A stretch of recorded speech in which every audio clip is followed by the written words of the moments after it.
guys, ito na nga, medyo masamang balita. Si Friday sa hindi seryoso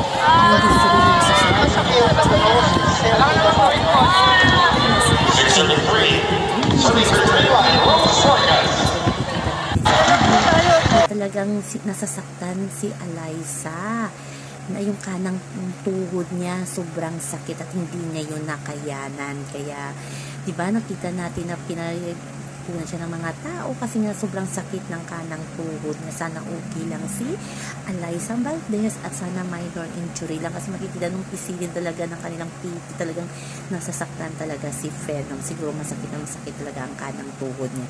Sana maging okay na si Alyssa. Yan, get well soon Alyssa at hindi masyadong seryoso yun.